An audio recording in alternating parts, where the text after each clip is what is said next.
Hello, my fellow adventurers! This is Mloentje, and welcome back to Throne and Liberty. Guys, today we are gonna go in the final co-op dungeon that we have left in this game, and that is gonna be the Cave of Destruction. In the previous one, Tyrant's Isle, we sadly died at the boss with a mouse mechanic where we needed to bury ourselves in the ground.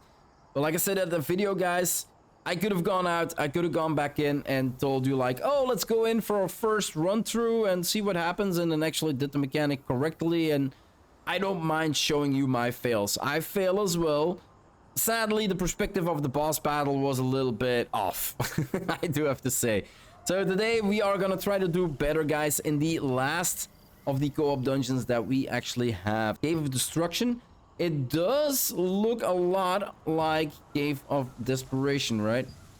Kind of looks like the same boss as well. Only this one has hair. Let's see. Fighter Dendwerp. We got in here an Amatoy. We got Dimensional Soul Shard Liquidus. Definitely need to start figuring out what these Soul Shards do. We basically have a Soul Shard for every boss in this game, but I still have no idea what they actually do. Use to craft epic armor and accessories to the senior crafters. Okay. Precious Omnipotence Parchment. We got Precious Parchments. Abyssal Contract Tokens. Training Dues, always good, of course. Ligurious Wicked Thorns. Let's take a look, guys. So, attack speed, Ligurious Gale Blade, base damage 25 for 3 seconds upon using dagger mobility skills. Wisdom, Perception, critical hit chance. So 7 stats points and critical hit chance is actually pretty good. Increased base damage for 3 seconds upon using dagger mobility skills. So apparently in the dagger there's some sort of mobility skill. If that has a low timer, then this is actually a pretty good skill. Ligurious Coveted Tome. So when the user's health falls below 20%, becomes stilted for 3 seconds, cooldown 120 seconds. These are all stats I would want on my Tome as well. We got Chuck Commander's Gauntlets. That is the tank set. We got attack range increase, so actually pretty good. That means I can heal from further away. We got Dexterity 1, although it is attack range increase. It doesn't just say range increase. So I'm not really sure if it would actually increase my healing range. Critical hit chance 31, so actually the stats are not that bad. And we got a 2 set for damage reduction, guys. So this might actually be a set that I would be using together with, where was it? There was a set in here, but I cannot really remember which one. Here we go. So this one, Ascended Guardian Gloves, actually gives like cooldown 7.5%. So if I would go for the tank sets, right, then I would have damage reduction as well. Not really sure. I'm gonna have to take a look at that. Supreme Devotion, critical hit chance, good. Mana regen, cooldown speed, more cooldown speed. Okay, cooldown speed on a cloak. The mana regen, well, as a healer, it might come in handy on longer fights. Critical hit chance, again, good. I definitely want to start working in as much cooldown speed and as much critical hit chance as I can, because my heals can actually crit, right? They can actually do, there's like a low amount and a high amount of heals that you can do. And having more crit chance means that you have more of the high amount of heals. And then if you have heavy attack in your build, then that heal can actually double up. So if a heal would do between 50 and 100, I could actually do with the critical hit chance 100, but then with a heavy attack chance do 200 healing, right? That's kind of how it works. What else do we got? Perception and bonus damage, Braces of the Primal King. So bonus damage, actually not bad. 4-shot longbow, perception critical hit chance, not bad. Seal Fury crossbow, dexterity critical hit chance, max mana. Kind of weird, max mana. We got added attack speed, 6.6%, so that's a rogue set. Perception, ranged evasion. Berserker Shroud, weaken chance, mana regen. A lot of goodies in here. Hit chance, head. Got critical hit chance, gloves. Hit chance, max health boots, actually good. Mana regen, weaken resistance. Crit hit chance, mana regen, chests, and then we got ant wings. And for minute routine, we've got the polished crystals and we got the ore.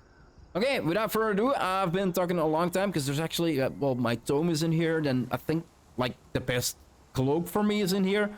So a pretty good bracers as well. Bonus damage is never bad, even as well. As a healer, it might be better stats actually, but at least 2 pieces that are actually kind of looking like piss for me. So yeah, party matchmake, guys. Let's go in there as a DPS, of course, because well, we saw last episode what happened. I died pretty early in the fight, and if I was healing in that fight, I would have maybe screwed up the entire party. So yeah, that's not something I want to do. Request matchmaking. Let's go inside. Let's see. Yeah, and if you get a screen like this where it's constantly popping up, I basically wait with accepting until I see the healer and the tank accept. I would just wait till I see these two accept, and then I accept myself. There we go. And you're definitely going in. Like, it's gonna pop up and you can accept and accept and accept. Unless the tank and the healer don't accept, the party mostly is not gonna go inside. Oh, it's the ant cave? Oh, that's actually pretty cool. It's the ant cave, I think. Yeah, it's with the rooms, with the spawns. Yeah, okay. This was actually my least favorite co-op dungeon, guys. Like, this is my least favorite one. It kind of feels long because you're not, like, moving.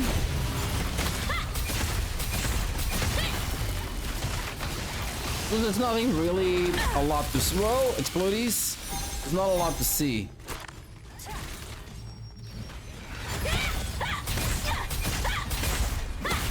So, pull them off. Try to stay away from the explodies. Yo, here's one.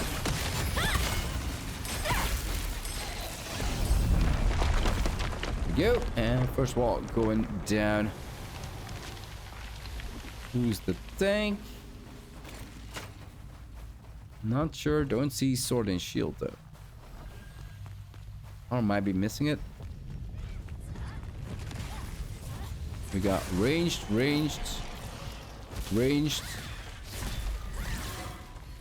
The tank, Darko, is mining ore. Okay.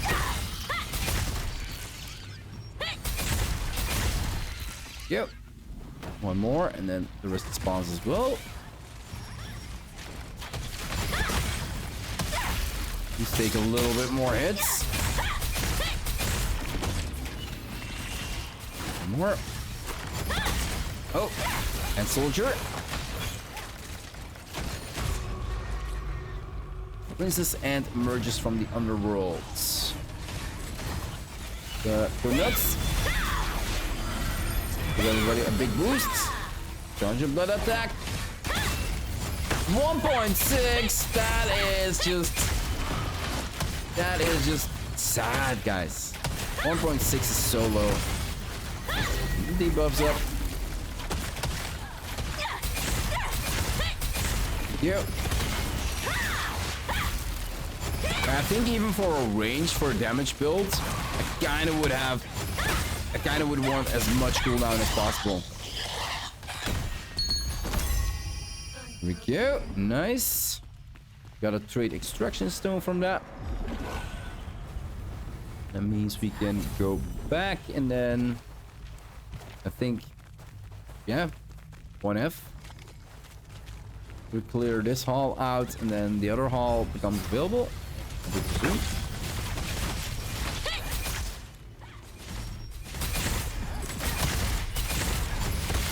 Go. Ooh, 2k hit. Not bad. Let's rumble. Those are explodies. Ew, that hit me. Let's stop back up. Oh, and LA, venomous, yep. Gives everybody a little bit of defense. And let's put a heal down. Just so everybody can top off. Even me. Oh, get out. Oh my god, I'm dying here. I'm dying here.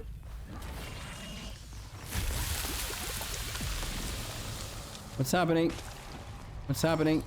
So low in health.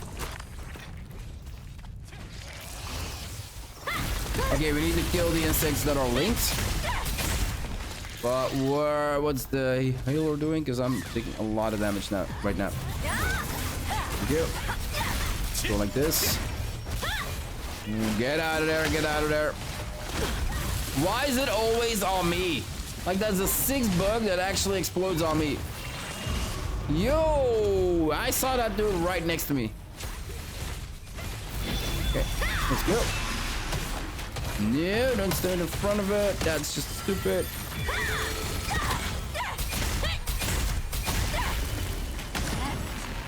Big charge. 5.6, that's better. I don't get why the previous one was only doing like 1k. That was really, really low.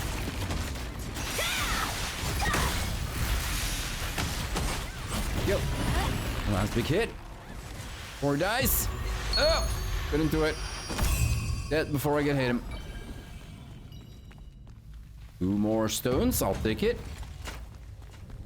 Then we go into the boss room. Yep.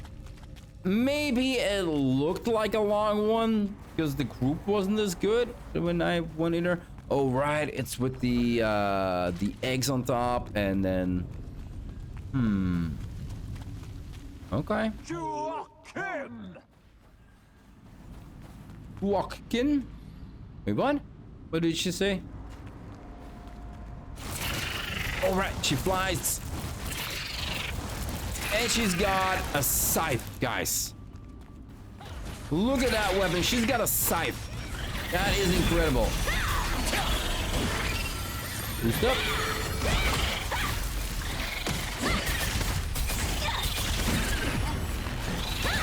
Right, look at the mechanics. More than a half. Well, I don't think I'm gonna get surprised here, though. Hope not. Charge up. 5.5. Okay, not too bad. Perfect. Can we kill the small stuff, or are we just tanking it? When we're digging in the ground? Okay.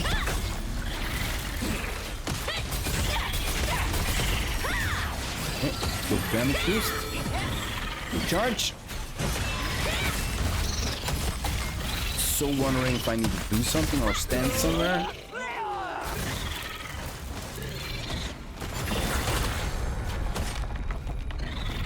Oh, on top of the rock, right? Oh! Why did I die and the rest didn't? There were other people. Oh, no, the one that was next to me actually died as well. And now you need to stand on top. Yeah, okay, so... Okay, so you need to stand on the pillar so you don't get the initial hit. Then get to the shrine because the eggs are back, I think. Or at least one egg spawns back and you need to crack the egg there and kill the 2 servants before you can damage the boss again. Okay. Oh, lesson learned, 22%. I kind of underestimated the damage that the boss does, and then especially versus the gear that I have. So you can see here that the tower is kind of charging again. Then once it turns red, you kind of need to stand on top of it because that's when the pylon will rise. Oh, a lot of healing in there. Ooh, are we gonna wipe 7%? People are taking a lot of damage. 4%. 3%. Darko. There we go. They killed it. Holy crap. Yeah, it was a little bit of a fail on my part. Well, higher tier dungeons, higher tier difficulty, right? Although most of the stuff here we actually already saw. We shouldn't have died here. But I never actually stood on top of the stone. I did went back, but I think it's a level like 30 damage dungeon, guys. And basically for that well, tier, the gear that I had, it didn't do that much damage. But yeah, here we go, guys. Let's see what we can get. We get gloves, blue gloves. I'll take it, I'll take it. And then the rest as well, of course. Yeah, there we go. That is the last co-op dungeon that was in the game, guys, that we needed to take a look on. Now we've seen them all, and I can go start specifically farming the ones that I need to do. And the anthill here is definitely one that I need for my tome. And then the bow was from the first one, the first level 50 that we actually had. And there are some other pieces in there as well that we definitely are needing, right? The next thing I'm gonna focus on, guys, and is actually something I'm gonna need to start doing daily as well, and that's why I'm kind of focusing on what do you do if you become level 50, is, well, the daily farms that you do in the game, and farming the level 50 dungeons is one of them. That's why I went over all the dungeons.